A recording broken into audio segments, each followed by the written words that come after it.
Chegamos à segunda aula e nós vamos falar agora sobre uma coisa muito importante.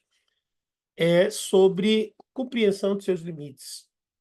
Muita gente acha que o pregador, o orador, o palestrante, ele já nasce sabendo.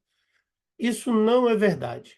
A maior parte dos grandes oradores, dos grandes pregadores, dos diferenciados que você vê por aí, você vê nos grandes altares, nos grandes palcos, nas grandes palestras, eles são treinados, eles são formados à base de treinamento. Eu não vou citar nomes aqui, eu acho que é desnecessário, mas quando você vê alguém se destacar na nessa área de pregação, de palestra, desse tipo de atividade, pode ter certeza que ele passou por um treinamento.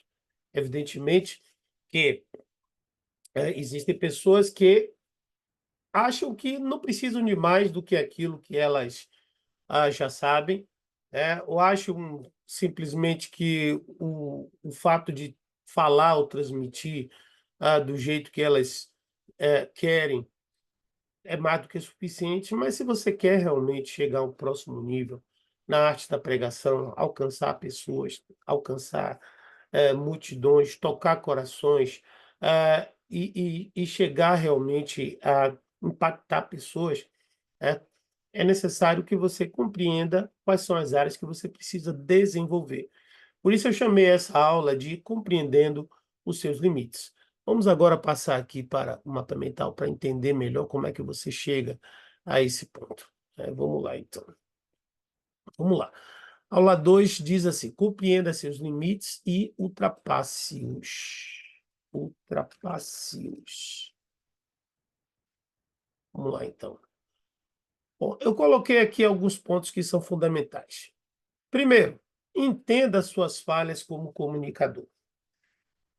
Uma das coisas que no início da minha caminhada, eu comecei a observar são coisas como vícios de linguagem, como, pequenos detalhes no dia a dia que a gente vai incluindo na nossa linguagem, na nossa palavra, ou na nossa forma de falar, que atrapalha a compreensão por parte de outras pessoas.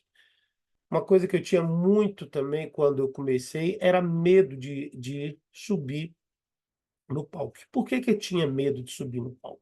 O medo de subir no palco está relacionado justamente ao fato de eu centralizar muito no que as pessoas pensam de mim, no que as pessoas vão julgar por aquilo que a gente está falando. Uma coisa que eu quero deixar bem clara para você é o seguinte: é que um bom orador, um bom pregador, ele não precisa ser um expert, na língua portuguesa. É claro que ele precisa saber falar o idioma dele, colocar bem as conjugações verbais, mas o que ele mais precisa saber é transmitir bem as suas ideias, é comunicar bem as suas ideias. E para comunicar bem as suas ideias, ele precisa saber utilizar palavras certas. E eu sei que, existem muitas situações onde as palavras certas, elas às vezes não chegam. Então a pergunta é: como encontrar as palavras certas? Pessoal, hoje em dia nós vivemos num tempo aonde, você tem muitos recursos, então uma das coisas que a gente deve aprender a fazer é anotar. Então se existem frases-chave no nosso na nossa palestra, na nossa pregação, no nosso discurso, que elas devem ser ditas para aumentar a compreensão, essas frases devem estar escritas. Então é importante que você tenha um esboço, que você tenha um guia. Hoje em dia, nós temos recursos como os celulares. Eu lembro quando começou a sair os notebooks, muitos pregadores levavam os notebooks para o altar. Anteriormente a isso, os pregadores levavam anotado, né, no papel, aqueles esboços no papel, no caderno, não importa. Mas o importante é que você deve ter um guia. E como é que você vai encontrar palavras certas? Bom, sempre as ideias que vêm na sua cabeça você deve anotar, e eu sugiro que você vá até uma internet ou procure. alguma ferramenta que te ajude a organizar melhor essas palavras. Quando você coloca isso no Google, em algum lugar, você tem lá a ideia e você joga aquela ideia para ele reorganizar. Por favor, organize essa frase para que ela fique mais clara.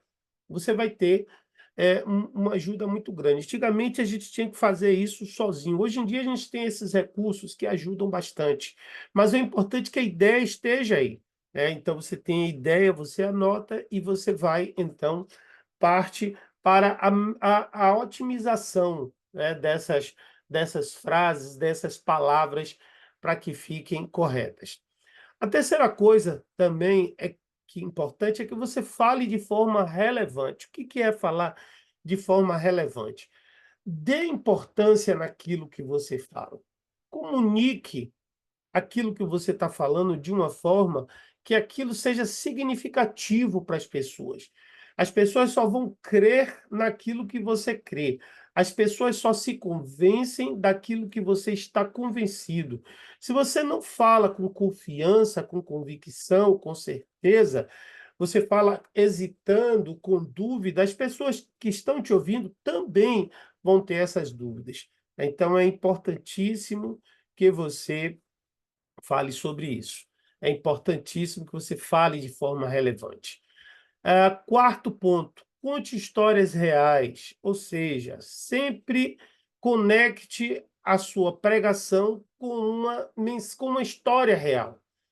Porque as pessoas gostam de realidade e elas precisam da realidade. A maior parte das pregações, elas precisam falar o coração, e para falar o coração, ela precisa ter uma conexão com a realidade. Não adianta você falar sobre cura sem ter um exemplo de cura. Observe que a Bíblia toda, ela está sempre contando histórias reais, histórias de pessoas.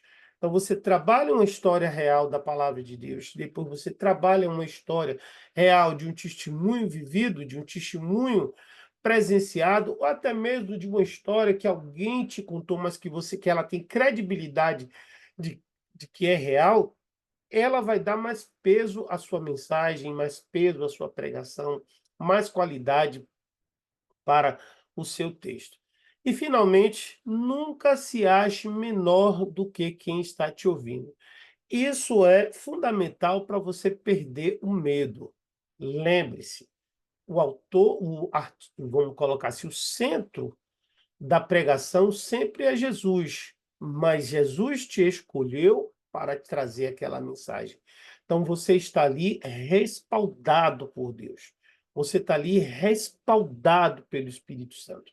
Você não está ali solto. Você está ali porque Deus escolheu você.